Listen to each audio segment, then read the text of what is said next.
ఆదికాండము 5:22-23 హానోకు అనే మనిషి, అతనికి కుమారులు కుమార్తెలు కలిగిన తర్వాత కూడా 300 ఏళ్ళు దేవునితో నడిచాడు. మరి భక్తుల్లో పరిగెత్తిన వాళ్ళు ఎవరు తెలుసా? ఏలియా.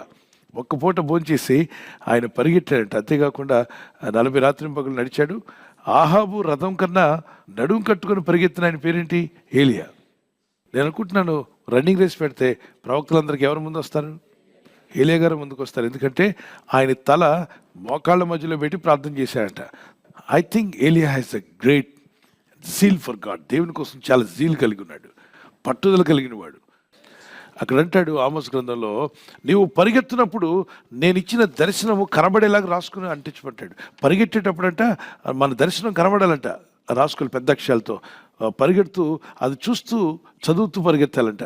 అంటే నేను అన్నానని చెప్పి మీరు ఇప్పుడు ప్రార్థన రిక్వెస్ట్ చూసుకుని పరిగెత్తకండి, కింద పడతారు. అక్కడ అర్థం